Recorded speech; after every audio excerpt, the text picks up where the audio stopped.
Good afternoon guys mga kalapatid. So hindi ako nagpalabas ngayong araw kasi may pinuntahan ako. So ang init ng panahon ngayon kaya ayan o. Lalagay talaga ako ng kurtina dyan kasi naaawa din ako sa kanila pag yung araw kasi pag mga ganitong hapon na. Ayan dyan na nakatutok ko. Pag-uwi na sa kanila. So nakakaawa. Ang daming nangyari ngayong week na to. Daming nangyari. So papansinin niyo ayan oh. Wala na yung YB ko dyan na pilay. And wala na rin yung inaalagaan ko rito yung naka-quarantine dyan. Tapos may bago rin akong YB ulit ayan oh. Bagong pisa. Ano. So ang pinapakain ko ngayon dyan sa dalawang yan Integra. Pampasubo nila doon para meron silang isusubo doon sa mga anak nila. Tapos ito ayan oh, yung kulungan ko giniba ko na siya. Ayan. Pinalitan ko na nito. Nilagyan ko pansamantala kasi sabi ko nga baka umalis ako sa bahay na to. So pinalitan ko na muna. Pansamantala lang kasi baka pasukin naman sila ng kung anong o pusa or anong hayop na pwedeng kumain sa kanila.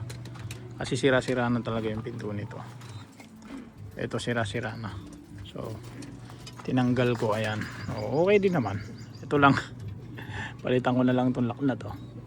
So pansamantala lang yun, panlock lang. Pansamantala lang naman to para lang hindi sila mapasok ng ibang hayop na predator na pwedeng kumain sa kanila. So tapos tingnan niyo yung inakay ko ayan. Malaki na rin siya nung nakaraan nung isang araw. Pinakawalan ko siya. Umuwi naman.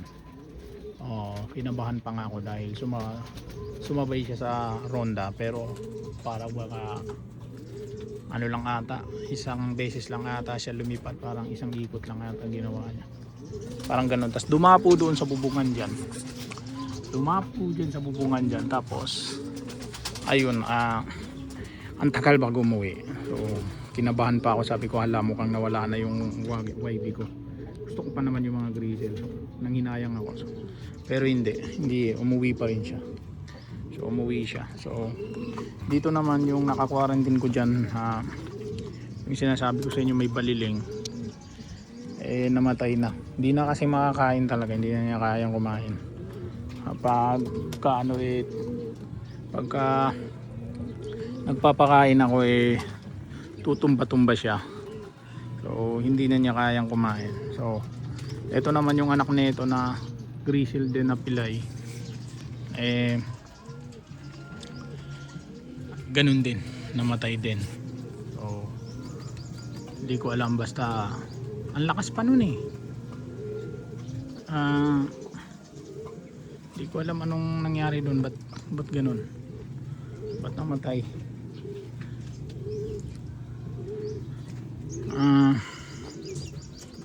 Basta ano siya guys, yung parang may dugo sa bibig. Ano bang sakit yon? Pero malakas siya nung bago pa ako pumasok sa trabaho, tiningnan ko pa siya. Kasi hindi naman ako talaga nagkakal ng hayop. Sabi ko nga sa inyo, kahit may problema yung hayop sa akin, yung alaga ko, hindi talaga ako nagkakal. Nahayaan ko lang talaga. Kinu-quarantine ko kung may sakit. Yung dito hindi ko kinu-quarantine, nandyan lang sa magulang niya. Kasi hindi naman siya wala naman ako nakitang ibang sakit. Maliban doon sa pilay nga siya. Pilay siya. So wala akong makitang ibang sakit niya. So ayun. Pagbukas ko dyan magpapatoka ako. Nakita ko na lang patay. So hindi ko alam anong nangyari doon, kung ano kayong tumama doon. Ito naman malapit na rin ito magpisa. So sana mabuhay. Kasi karamihan naman ng mga ibon ko galing sa lahi nito. Galing sa lahi na. Itong pinaka masasabi kong mahal na ibon ko talaga. So karamihan ng mga ibon ko dyan talaga galing. So ayan yung mga may pulang singsing na may pula singsing, mga anak niya yan. So ayun pa yan. Nakakurtina kasi ako ngayon guys, kasi yung araw nga tama sa, ayan, sa kanya rin yan, anak din niya yan.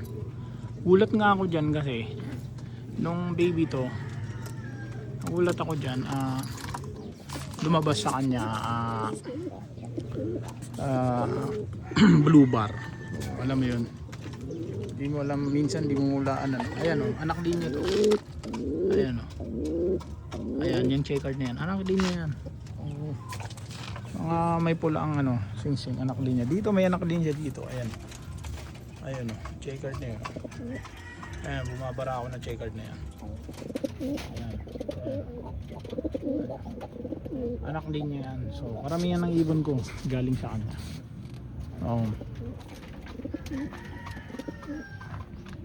So, ngayon, siguro bukas na ako magpakawala or pwede rin naman ngayon. Ngayon na ako magpakawala siguro. Mawalan ko siguro sila ngayon, pero sana hindi tumakas yung YB ko na isa, no? So pakawala ako ngayon, tingnan ko kung roronda sila kasi hindi naman na masyado mainit siguro. So ito hindi ko sure kung papakawala, pero pwede rin naman magpakawala na tayo kasi nakalabas naman na yung YB ko dyan. Subukan naman na niya lumabas. So try natin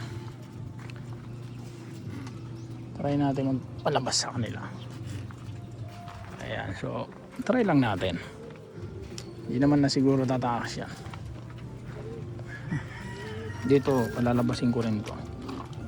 Gusto ko rin palabasin to. Ayan. Oh, pansinin yung mga kulungan ko, tali-tali lang yung lock.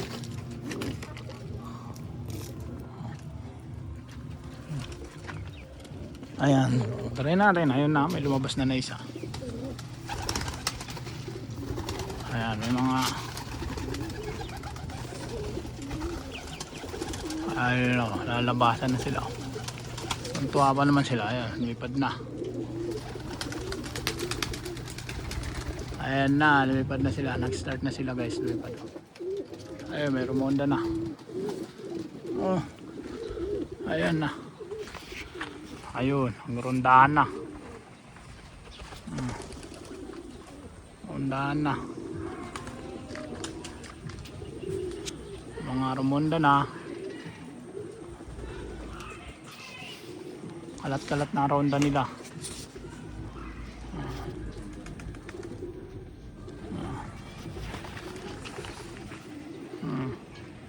Yung iba nakadapo pa. Ayan, may mga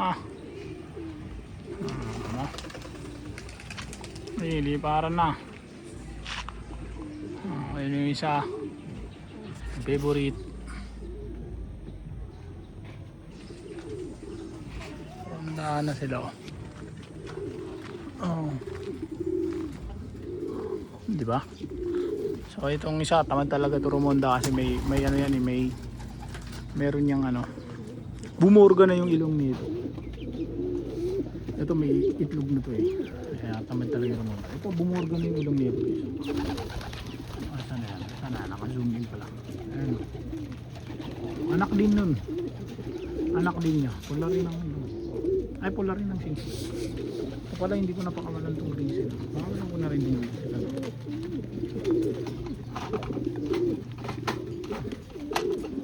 Ito medyo may kahirapan lang sa mga tulungan na ito.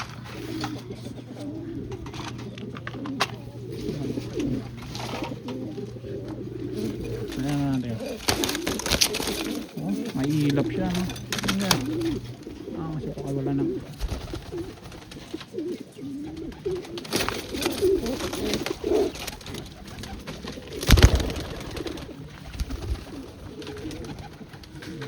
hinahanap ko pa ngayon yung YB. Nasaan kaya yung YB? Lumabas na kaya yung YB? Lumabas na kaya yung YB? Hindi ko sure. Yun yung YB. Lumabas na. Ayun na siya.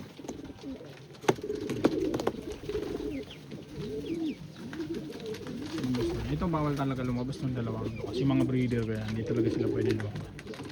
Yung dalawa doon pwede naman. Kaso ginagawan ko pa ng paraan yung lock nun So hindi ko muna pinalalabas yun. Saka may anak pa sila. Ito yung YB natin. So huwag muna natin istorbo yung YB na to. Parang maganda na rin matuto siya dito. Matuto siya dito sa teritoryo. Makakabisado niya yung buong area ko. Actually pag lumipat ako ng bahay, ang dadalhin ko mga YB. Kasi wala naman na ako magagawa sa iba rito kasi matatanda na. Tumanda na dito sa bahay na to. So ngayon kung sasama ko sila, useless din. Babalik din sila sa area na to. Eh wala namang magpapakain sa kanila rito pag wala ako. Wala rin si Mrs. Siyempre wala na kami rito. Sino pa magpapakain sa kanila? So yung iba rito baka i-donate ko na lang kasi may nagkakalapati dyan na ano. Na kasi ano to park to so parang gusto nila magkaroon ng mga kalapati dyan. So, may mga nag-aalaga na dyan ngayon, mga YB ata, parang pwede ka mag-donate sa kanilang kalapati kung gusto mo. So siguro mag-donate din ako, i-donate ko na yung iba rito. Tapos kung may mga ayun yung may mga uma-arbor, ina-arboran naman natin. Pero sa ngayon, habang hindi pa ako maalis dito, i-enjoyin ko muna pagkakalapati rito. Malabo na rin ang chance na makapagpalipad ako dun sa... Kasi, una sa lahat, hindi natuloy yung pagsali ko ng club. Hindi ko na natuloy. Tapos, pangalawa, wala pa ako napapalaki na ano. Kaya yan, hindi ko nga nalagyan ng singsing. Wala pa akong mai-ready na YB kasi ewan ko ba karamihan ng YB ko namatay. Gaya yun yung anak ng puti nakailang patay na, nakailang YB, nakailang pisa na hindi nabubuhay. So ito na lang ang nabubuhayan ko ng YB. At saka ito naman ganun din, nakailang YB na rin ako dyan na namatay. So hindi ako matuloy-tuloy summer na ngayon, so siguro 2 buwan na lang ata ngayon, magtatagulan na. April na ngayon. So 1 buwan mahigit baka magtagulan na. 2 buwan, sabihin na natin 2 buwan. So malabo na ulit makapagkarera. So siguro i-priority ko na muna ngayon pag-aalaga. Bale pasasaan at pasasaan man makakasali rin tayo sa mga yan. Pero hindi naman tayo nagmamadali guys.